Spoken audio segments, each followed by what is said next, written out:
शुक्लाम्बरधरम् विष्णुम् शशिवर्णम् चतुर्भुजम् प्रसन्नवदनम् ध्यायेत् सर्वविघ्नोपशान्तये व्यासम् वसिष्ठनप्तारम् शक्तेः स्तोत्रमकल्मषम् पराशरात्मजम् वन्दे शुकतातम् तपोनिधिम् व्यासाय विष्णुरूपाय व्यासरूपाय विष्णवे नमो वै ब्रह्मनिधये वासिष्ठाय नमो नमः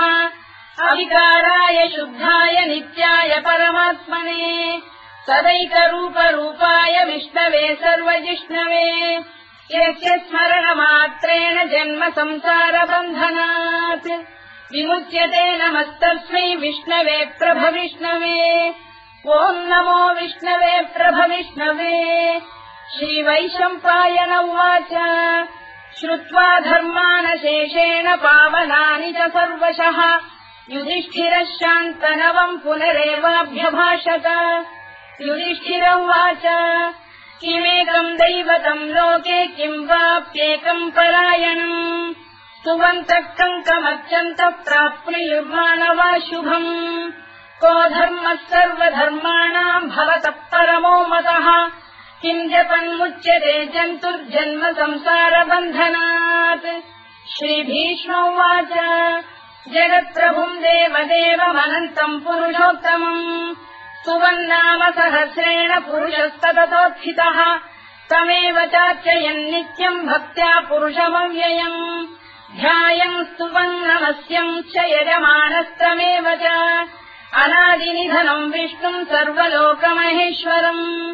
लोकाध्यक्षम् स्तुवन् नित्यम् सर्वदुःखातिगो भवेत् ब्रह्मण्यम् सर्वधर्मज्ञम् लोकानाम् कीर्तिवर्धनम् लोकनाथम् महद्भूतम् सर्वभूतभवोद्भवम् एष मे सर्वधर्माणाम् धर्मोऽधिकतमो मतः यद्भक्त्या पुण्डरीकाक्षम् स्तवैरच्चेन्नरः सदा परमम् यो महत्तेजः परमम् यो महत्तपः परमम् यो महद्ब्रह्म परमम् यः परायणम् पवित्राणाम् पवित्रम् यो मङ्गलानाम् च मङ्गलम् दैवतम् देवतानाम् च भूतानाम् यो व्ययक्रिया यतः सर्वाणि भूतानि भवन्त्यादियुगागमे यस्मिंश्च प्रलयम् यान्ति पुनरेव युगक्षये तस्य लोकप्रधानस्य जगन्नाथस्य भूपते विष्णोर्नाम सहस्रम् मे शृणु पापभयापहम्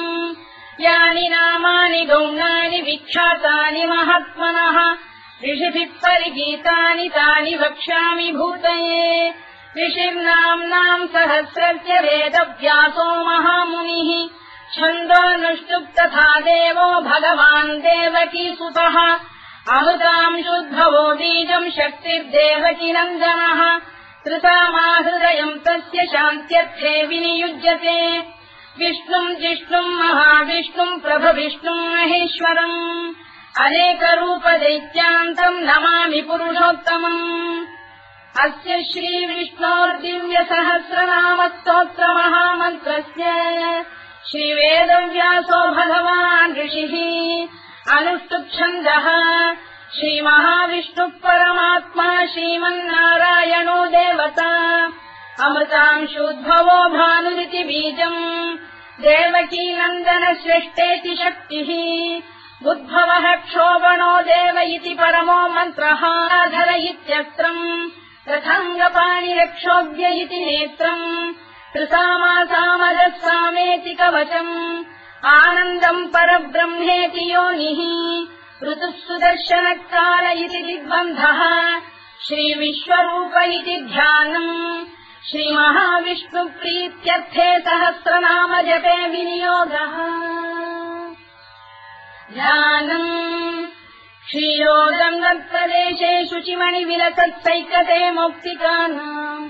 मालाक्लुप्तासनस्थस्फटिकमणिनिभैर्मौक्तिकैर्मण्डिताङ्गः शुभ्रैरभ्रैररभ्रैरुपरि विरचितैर्मुक्तपीयूषवर्षैः आनन्दीनः पुनीयादरिनलिन गदा शङ्खपाणिर्मुकुन्दः भूः पादौ यस्य नाभिर्विहरसुरनिलश्चन्द्रसूर्यौ च नेत्रे कर्णावाशा शिरोद्यौर्मुखमपि दहनो यस्य वास्तेयमब्धिः अन्तस्थम् यस्य विश्वम् सुरनरखगो भोगि गन्धर्वदैत्यैः चित्तम् रम्यते तम् त्रिभुवन वपुषम् विष्णुमीशम् नमामि। ॐ नमो भगवते वासुदेवाय। शान्ताकारम् भुजगशयनम् पद्मनाभम् सुरेशम् विश्वाधारम् गगनसदृशम् मेघवर्णम् शुभाङ्गम् लक्ष्मीकान्तम् कमलनयनम् योगिहृध्यानगम्यम् वन्दे विष्णुम् भवभयहरम् सर्वलोकैकनाथम् मेघश्यामम् पीतकौशेयवासम् श्रीवत्साङ्कम् कौस्तुभोद्भासिताङ्गम् पुण्योपेतम् पुण्डरीकायताक्षम् विष्णुम् वन्दे सर्वलोकैकनाथम् नमः समस्तभूतानामादिभूताय भूभृते अनेकरूपरूपाय विष्णवे प्रभविष्णवे सशङ्खचक्रम् सकिरीटकुण्डलम् सपीतवस्त्रम् सरसीरुभेक्षणम् सहारवक्षस्थलशोभिकौस्तुभम् नमामि विष्णुम् शिरसा चतुर्भुजम् छायायाम् पारिजातस्य हेमसिंहासनोपरि आसीनमम्बुदश्याममायताक्षमलङ्कृतम् चन्द्राननम् चतुर्बाहुम् श्रीवत्साङ्कितवक्षसम् रुक्मिणी सत्यभामाभ्याम् सहितम् कृष्णमाश्रये।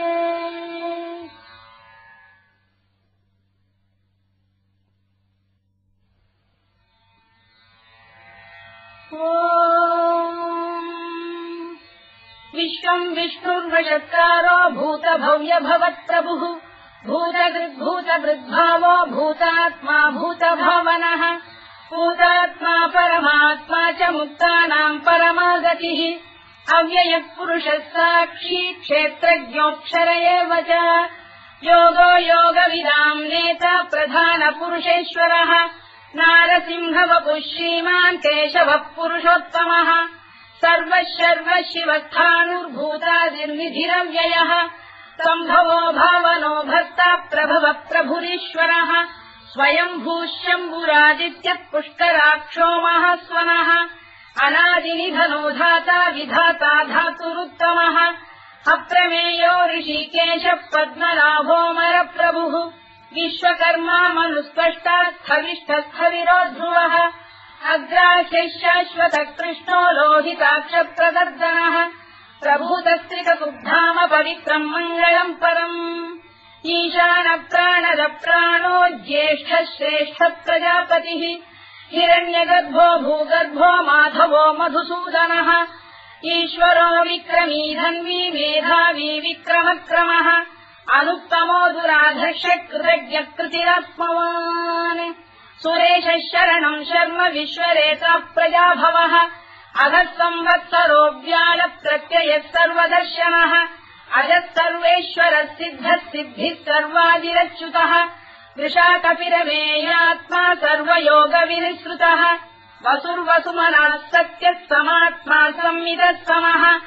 अमोघः पुण्डरीकाक्षो वृषकर्मा वृषाकृतिः रुद्रो बहुशिरा बभ्रुर्विश्वयोनिः शुचिश्रवाः अमृतः शाश्वतस्थाणुर्वरारोहो महातपाः सर्वगः सर्वविद्वानुर्विश्वरवित्कविः लोकाध्यक्षः सुराध्यक्षो धर्माध्यक्षः कृताकृतः चतुरात्मा चतुर्व्यूहश्चतुर्दंष्टश्चतुर्भुजः भ्राजिष्णुर्भोजनम् भोक्ता सहिष्णुर्जगदादिजः अनघो विजयो जेता विश्वयोनिः पुनर्वसुः उपेन्द्रो वामनः प्रांशुरमोघः शुचिरूर्जितः अतीन्द्रः सङ्ग्रहः सर्गो धृतात्मा नियमो यमः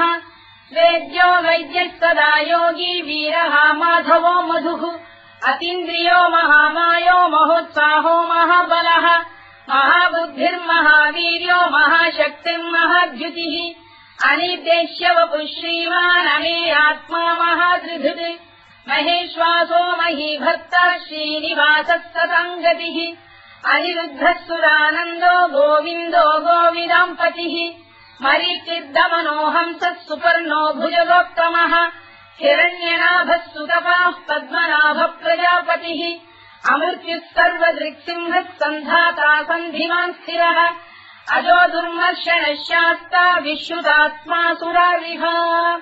गुरुर्गुरुतमो धाम सत्यः सत्यपराक्रमः निमिषो निमिषस्रग्वी वाचस्पतिरुदारधीः अग्रणी ब्राह्मणी श्रीमान् न्यायो नेता समीरणः सहस्रमूर्धा विश्वात्मा सहस्राक्षः सहस्रपात् आवर्तनो निवृत्तात्मा संवृतः सम्प्रवर्धनः अगत्संवक्तको गम्भीरनिरोधरणीधरः सुप्रसादप्रसन्नात्मा विश्वधृत् विश्वभुग्विभुः सत्कर्ता सत्कृतः साधुर्जन्धुर्नारायणो नरः असङ्ख्येयो प्रमेयात्मा विशिष्टः शिष्टकृच्छुचिः सिद्धार्थः सिद्धसङ्कल्पः सिद्धिदः सिद्धिसाधनः वृषाही वृषभो विष्णुर्वृषपर्वा वृषोदरः वर्धनो वर्धमानश्च विविक्तः श्रुतिसागरः सुभुजो दुर्धरो वाग्मी महेन्द्रो वसुदो वसुः नैकरूपो बृहद्रूपः शिपिविष्टप्रकाशनः ओजस्तेजोद्युतिधरः प्रकाशात्मा प्रतापनः वृद्धः स्पष्टाक्षरो मन्त्रश्चन्द्रांशुर्भास्करद्युतिः अमृतांशुद्भवो भानुः शशबिन्दुः सुरेश्वरः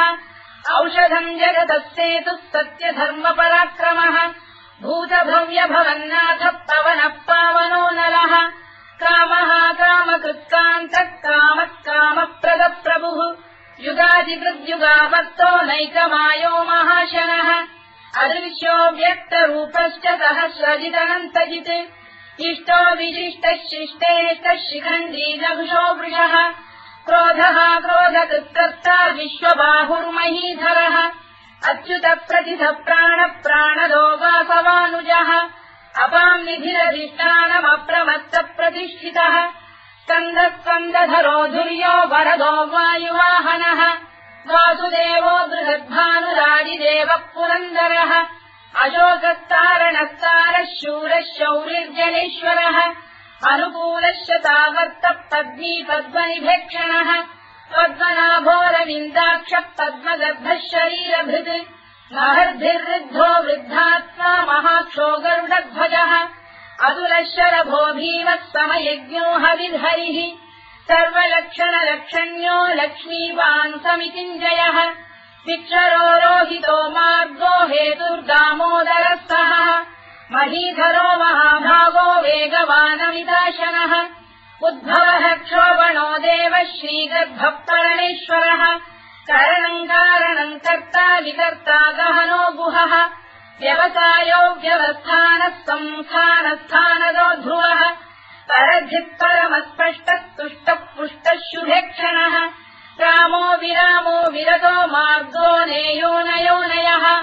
वीरः शक्तिमताम् श्रेष्ठो धर्मो धर्मविदुत्तमः वैकुण्ठः पुरुषः प्राणदः प्रणवपृतुः हिरण्यगर्भः शत्रुघ्नो व्याप्तो वायुरधोक्षजः ऋतुः सुदर्शनकालः परमेष्ठी परिग्रहः उग्रसंवत्सरो दक्षो विश्रामो विश्वदक्षिणः विस्तारस्थावरस्थाणुप्रमाणम् बीजमव्ययम् अर्थोऽनर्थो महाकोशो महाभोगो महाधनः अनिर्विण्णस्थविष्ठो भूर्धर्मयूपो महामखः नक्षत्रनेमिर्नक्षत्री क्षमः क्षामः समीहनः यज्ञयुज्यो महेज्यश्च क्रतुः सत्रम् सदाम् गतिः सर्वदर्शी विमुक्तात्मा सर्वज्ञोद्यानमुत्तमम् सुव्रतः सुमुखः सूक्ष्मः सुघोषः सुखरः सुहृत् मनोहरोजितक्रोधो वीरबाहुर्विदारणः स्वापनः स्ववशो व्यापी नैतात्मा नैककर्मकृत् वत्सरो वत्सलो वत्सी रत्नगर्भोधनेश्वरः धर्मकुद्धर्मकृद्धर्मी सदसक्षरमक्षरम् अविज्ञाता सहस्रांशुर्विधाता कृतलक्षणः गभस्तिरेविस्तत्तः सिंहो भूतमहेश्वरः आदिदेवो महादेवो देवेशो देवभृद्गुरुः उत्तरो गोपतिर्गोप्ता ज्ञानः सोमपोऽमृतपः सोमः पुरुजिः पुरुषोत्तमः विनयो जयः सत्यसन्धो दाशार्हः सात्वताम् पतिः जीवो विनयिता साक्षी मुकुन्दो मितविक्रमः अम्भोनिधिरनन्तात्मा महोदधिशयोऽन्तकः अजो महार्घ स्वाभाव्योजिता मित्र प्रमोदनः आनन्दो नन्दनो नन्दः सत्यधर्मा त्रिविक्रमः महर्षि कपिलाचार्य कृतज्ञो मेदिनीपतिः त्रिदशाध्यक्षो महाशृङ्गकृतान्तकृत् महावराहो गोविन्दः सुषेणः कनकाङ्गनी गुह्यो गभीरो गहनो गुप्तश्चक्रगदाधरः मेधास्वाङ्गोजितः कृष्णो दृढः सङ्कर्षणोच्युतः वरुणो वारुणो वृक्षः पुष्कराक्षो महामनाः भगवान् बलहानन्दी वनमाली हलायुधः आदित्यो ज्योतिरादित्यः सहिष्णुर्गतिसत्तमः धन्वाखण्ड परशुद्धारुणो द्रविणप्रदः दिवस्कृत् सर्वदृत्यासो वाचस्पतिरयो निजः कृतामासामगस्साम निर्वाणम् भेषजम् भिषज सन्न्यासवृक्षमशान्तो निष्ठा शान्तिपरायणम् शुभाङ्गः शान्तिदश्रेष्टा कुमुदः कुवलेशयः गोहितो गोपदैर्गोप्ता वृषभाक्षो वृषप्रियः अनिवर्ती निवृत्तात्मा संक्षेप्ताक्षेमकृत् शिवः श्रीवत्सवक्षः श्रीवासः श्रीपतिः श्रीमताम्बरः श्रीधः श्रीधः श्रीनिवासः श्रीनिधिः श्रीविभावनः श्रीधर श्रीकर श्रेयः श्रीमान् लोकत्रयाश्रयः स्वक्षस्वङ्गः शतानन्दो नन्दिर्ज्योतिर्गणेश्वरः विदितात्मा विधेयात्मा सत्कीर्तिच्छिन्न संशयः उदीर्णः सर्वतश्चक्षुरनीशः शाश्वतः स्थिरः भूषयो भूषणो भूतिर्विशोकः शोकनाशनः अर्चिष्मानर्चितः कुम्भो विशुद्धात्मा विशोधनः अनिरुद्धो प्रतिरथ प्रद्युम्नोमितविक्रमः कालनेमिनिहावीरः शौरिः शूरजनेश्वरः त्रिलोकात्मा त्रिलोकेशः केशवः केशिहा हरिः कामदेवः कामपालः कामी कान्तकृतागमः अनिर्देश्यवपुर्विष्णुर्वीरोऽनन्तो धनञ्जयः ब्रह्मण्यो ब्रह्मकृद्ब्रह्मा ब्रह्म ब्रह्मनिवर्धनः ब्रह्मविद्ब्राह्मणो ब्रह्मी ब्रह्मज्ञो ब्राह्मणप्रियः महाक्रमो महाकर्मा महातेजा महोरगः महाक्रतुर्महायज्वा महायज्ञो महाहविः स्तव्यस्तव प्रियस्तोत्रम् स्तुतिस्तोतारणप्रियः पूर्णः पूरयिता पुण्यः पुण्यकीर्तिरनामयः मनोजवस्तीर्थकरो वसुरेता वसुप्रदः वसुप्रदो वासुदेवो वसुर्वसुमनाहविः सद्गतिः सत्कृतिः सत्ता सद्भूतिः सत्परायणः शूरसेनो यदुश्रेष्ठः सन्निवासः सुयामुनः भूतावासो वासुदेवः सर्वासु निलयो नलः दत्तः दत्पदो दृप्तो दुर्धरोऽथापराजितः विश्वमूर्तिर्महामूर्तिर्दीप्तमूर्तिरमूर्तिमान् अनेकमूर्तिरव्यक्तः शतमूर्तिः शताननः एकोनैकस्तवक्तः किम् यत्तत्पदमनुत्तमम् लोकबन्धुर्लोकनाथो माधवो भक्तवत्सलः सुवर्णवर्णो हेमाङ्गो वराङ्गश्चन्दनाङ्गदी वीरः विषमः शून्यो घृता क्षीरजरश्चरः अमानी मानदो मान्यो लोकस्वामी त्रिलोकधृत् सुमेधा मेधजो धन्यः सत्यमेधाधराधरः तेजो वृषोऽद्युतिधरः सर्वशत्रभृताम्बरः प्रग्रहो निग्रहो व्यग्रो नैकशृङ्गो गदाग्रजः चतुर्मूर्तिश्चतुर्बाहुश्चतुर्व्यूहश्चतुर्गतिः चतुरात्मा चतुर्भावश्चतुर्वेदविदेकपात् समावर्तो निवृत्तात्मा दुर्जयो दुरतिक्रमः दुर्लभो दुर्गमो दुर्गो दुरावासो दुरारिः शुभाङ्गो लोकतारङ्गः सुतन्तु वर्धनः इन्द्रकर्मा महाकर्मा कृतकर्मा कृतागमः उद्भवः सुन्दरः सुन्दो रक्तनाभः सुलोचनः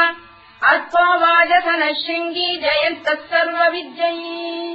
सुवर्णबिन्दुरक्षोभ्यः सर्ववागीश्वरेश्वरः महाह्रदो महागर्तो महाभूतो महानिधिः कुमुदः कुन्दरः कुन्दः पर्जन्यः पावनो निलः अमृताशोऽमृतवपुः सर्वज्ञः सर्वतोमुखः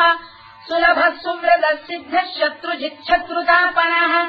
न्यग्रोधोदुम्बरोश्चक्षाणूरान्ध्रैषूदनः सहस्रार्चिः सप्तजिह्वः सप्तैधा सप्तवाहनः अमूर्तिरनघोचिन्त्यो भयगृद्भयनाशनः अणुबृहत्तुशस्थूलो गुणधृन्निर्गुणो महान् अधृतस्वधृतस्वास्य प्राग्वंशो वंशवर्धनः भारभृत्कथितो योगी योगीशः सर्वकामदः आश्रमश्रवणः क्षामः सुपर्णो वायुवाहनः धनुर्धरो धनुर्वेदो दण्डो दमयिता दमः अपराजितः सर्वसहो नियन्ता नियमो यमः सत्त्ववान् सात्विकः सत्यः सत्यधर्मपरायणः अभिप्रायप्रियार्होः प्रियकृत्प्रीतिवर्धनः विहाय सगतिर्ज्योतिः सुरुचित्कुतभुक्विभुः रविर्विरोचनः सूर्यः सवितारनिलोचनः अनन्तो हुतबुद्भोक्ता सुखदो नैकजोऽग्रजः अनिर्विण्णः सदामर्षी लोकाधिष्ठानमद्भुतः सनातनतमः कपिलः कपिरव्ययः स्वस्तिदः स्वस्तिकृत् स्वस्तिः स्वस्ति भुक्स्वस्ति दक्षिणः अरौद्रः कुण्डली चक्री विक्रम्यूर्जितशासनः शब्दातिकः शब्दसः शिशिरः शर्वरीकरः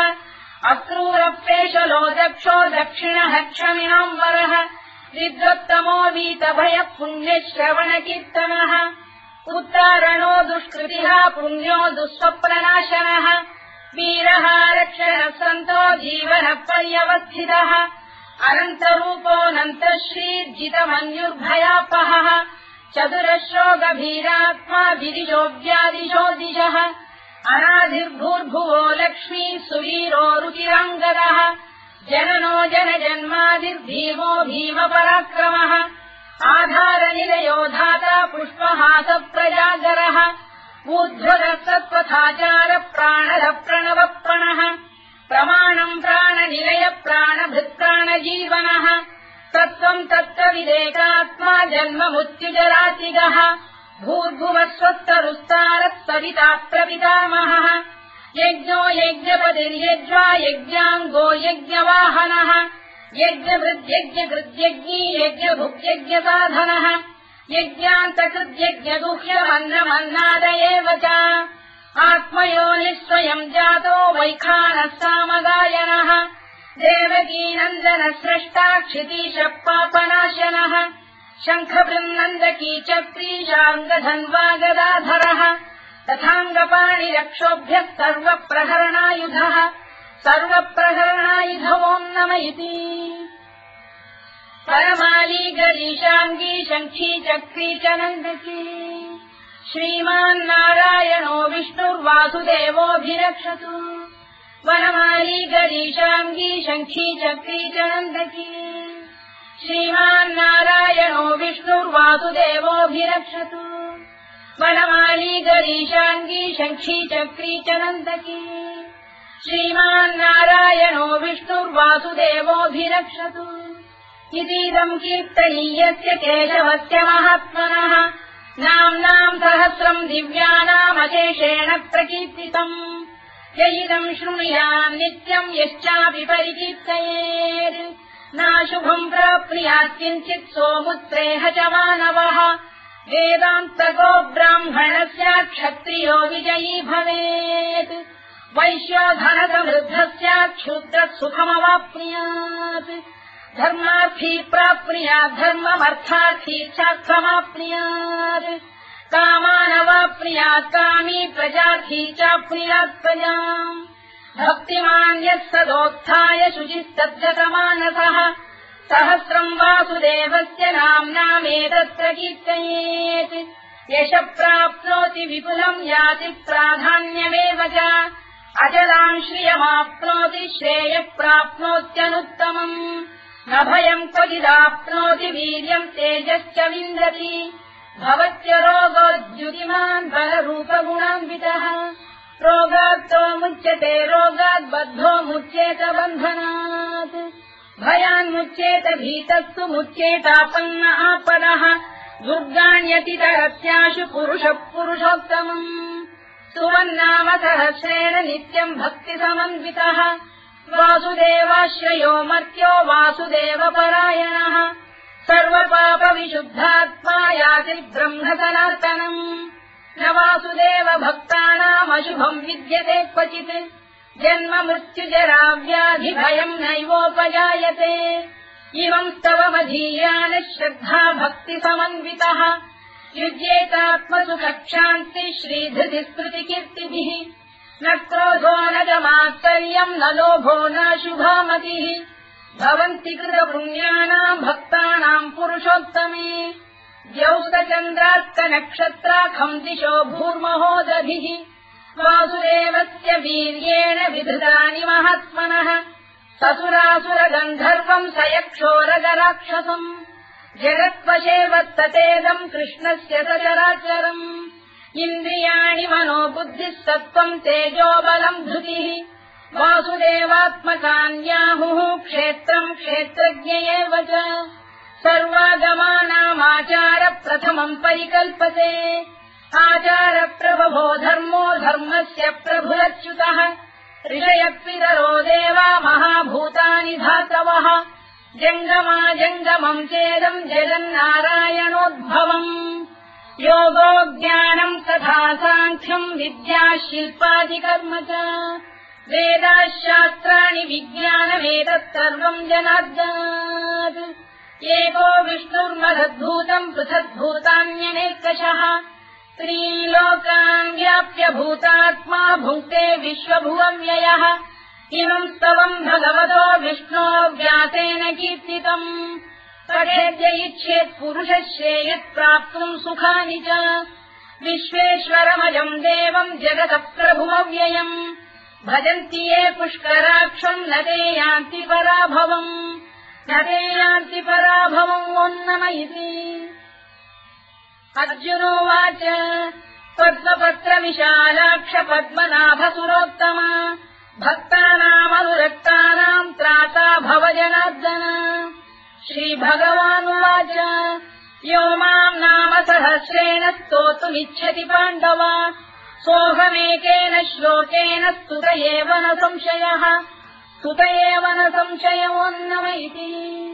व्यास उवाच वासनाद्वासुदेवस्य वासितम् भुवनत्रयम् सर्वभूतनिवासोऽसि वासुदेव नमोऽस्तु ते